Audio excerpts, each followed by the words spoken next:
ટાઈમનો હવેનો મુદ્દો છે તમામ વેપાર જગતમાં ખળભળાટ મચાવનાર મુદ્દો છે વિશ્વમાં કોહરામ। જી હા, ભારતીય શેર બજારની આજની સવાર અને આજની સવારે તમામ ભારતીયો માટે જે શેર બજારમાં રોકાણ કરે છે વેપારી જગત માટે દુઃસ્વપ્ન બની ચૂકી છે। અલગ અલગ બ્રેકિંગ ન્યૂઝ આપને બતાવી રહ્યા છે। આપ આ ટેક્સ્ટ પણ જોઈ શકો છો જેમાં સ્પષ્ટપણે દેખાય છે કે ભારતીય શેર બજારની અત્યારે હાલત શું થઈ છે, કેટલું તૂટ્યું છે। તો સેન્સેક્સમાં જ્યાં અનેક શેર 8 થી 10% તૂટ્યા છે, દુનિયાભરના રોકાણકારો અત્યારે એક રીતે રીતસરના રડી રહ્યા છે તેવી હાલત થઈ છે। અને ભારતીય શેર બજાર જે ઉભરતું એ બજાર છે ભારતનું અને તેની ઉપર એક મોટા પાયે મંદીનો માહોલ દેખાઈ રહ્યો છે। ન કોઈ ભણકારાના ભણક પણ સ્પષ્ટ રિફ્લેક્શન થયું છે।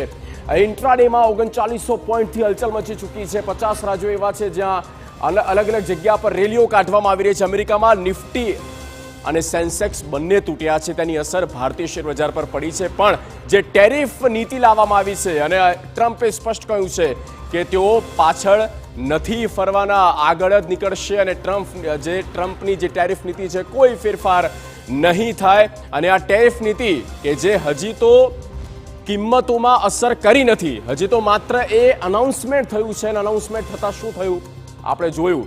અલગ અલગ આપણે દેશના એ બજારની સ્થિતિ પણ બતાવી રહ્યા છે। બધા જ રેડમાં લોહિયાળ રંગ છે આ રેડ, અને ત્યાં જુઓ કેવી હાલત છે।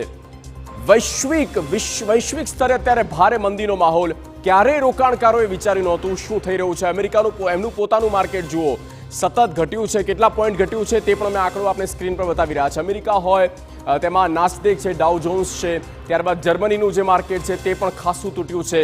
હોંગકોંગ જ્યાં હેંગશેંગ છે તે માર્કેટમાં પણ એક મોટો કડાકો થઈ ગયો છે। અસર ચોક્કસ થઈ છે, મોટા પાયે કોઈએ નહોતું વિચાર્યું તેવી અસર થઈ છે અને કરોડો અબજો રૂપિયા ધોવાઈ ચૂક્યા છે રોકાણકારોના। લોકોને ડર એ છે કે ક્યાંક વિકાસ દર ના ઘટી જાય, મોંઘવારીનો દર જે છે તે આનાથી ઊંચો ન જાય। તે એક મોટો પડકાર જે છે તે ભારતની સરકારના માથે હવે રહેવાનો છે। શેર બજારમાં હાહાકાર। જી હા, નિફ્ટીમાં ભારતની વાત કરીએ 742 પોઈન્ટનો કડાકો, નિફ્ટી તૂટ્યું છે કારણ કે આજની સવાર એ દરેક માટે દુઃસ્વપ્ન બનીને આવી। સેન્સેક્સ તેની વાત કરીએ 2226 પોઈન્ટનો રેકોર્ડ બ્રેક ડાઉનફોલ થયું છે। અને આજ ભારતીય શેર બજારની અસર આપને લાગતું હશે કે શું થવાનું, પણ દરેક લોકોના ઘર સુધી અસર પડતી જ હોય છે। ઓછા વત્તા અંશે આ અસર પડતી હોય છે કારણ કે રોજિંદી ચીજવસ્તુના ભાવમાં પણ ખાસો ફરક આવતો હોય છે।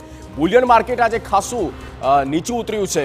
બેંક નિફ્ટીની વાત કરીએ 1642 પોઈન્ટનો કડાકો બેંક નિફ્ટીમાં નોંધાયો છે। અને 5 મોટા કારણ કયા છે જુઓ, હજી બને શક્ય હોય તો તેને સ્પષ્ટતાથી અમે બતાવવાનો પ્રયત્ન કરીએ। પહેલો જે મુદ્દો છે વૈશ્વિક સ્તરે વેચવાલી। જે વૈશ્વિક સ્તરે આ ટેરિફ નીતિ જાહેર કર્યા પછી જે રીતની તેમાં સેલિંગ થઈ રહી છે, વેચવાલીના કારણે પણ આ એક મોટો ડાઉન બ્રેક થયો છે। ત્યારબાદ ટેરિફ પ્રત્યે કડક વલણની અસર। જી હા, સૌ કોઈ જાણે છે કે ટેરિફ નીતિ અને તેના કારણે મોંઘવારી વધશે। અમેરિકા ફર્સ્ટ નીતિ પર ભલે અમેરિકાની ટ્રમ્પ સરકાર ચાલતી હોય પણ શું થઈ રહ્યું છે તેનાથી સૌ કોઈ વાકેફ છે આ ટેરિફ નીતિના કારણે। ત્રીજો જે મુદ્દો છે તે છે આર્થિક મંદીની ભીતિ। ટ્રમ્પ સરકાર કે જે આવતાની સાથે ઓથ સેરેમની લે છે એ જ દિવસ અમને પણ યાદ છે જ્યાં શેર બજાર તૂટ્યું હતું। અનેક દેશોના સેન્સેક્સ નિફ્ટીમાં ભારે કડાકો નોંધાયો હતો। અને ચોથો મુદ્દો છે ચોથું કારણ છે એફઆઈઆઈની આક્રમક વેચવાલી। વૈશ્વિક સ્તર પર આ એવા ફેક્ટર્સ છે જે કામ કરી રહ્યા છે ઇન્ડિયન સ્ટોક માર્કેટ માટે। એફઆઈઆઈની આક્રમક વેચવાલી પણ એક મોટું કારણ કહી શકાય। પાંચમો જે મુદ્દો છે reserve bank of India, RBI બેઠક, અને આ આરબીઆઈ બેઠક પર તેનો પણ એક પ્રભાવ છોડીને જાય છે અને તેના જ કારણે આ ભારતીય શેર બજારમાં મોટા પાયે એક ખાસો બદલાવ થયો છે અને એક મોટો ડાઉનફોલ કે જે ભારતીય શેર બજારમાં જોવા મળ્યું છે। ટ્રમ્પનું આ બાબતે શું કહેવું છે? અમેરિકાના રાષ્ટ્રપતિ ડોનાલ્ડ ટ્રમ્પ કે જે ટેરિફ નીતિ તેમણે જાહેર કરી પણ હવે જે થઈ રહ્યું છે તેને લઈને તેમનું શું નિવેદન છે સાંભળીએ।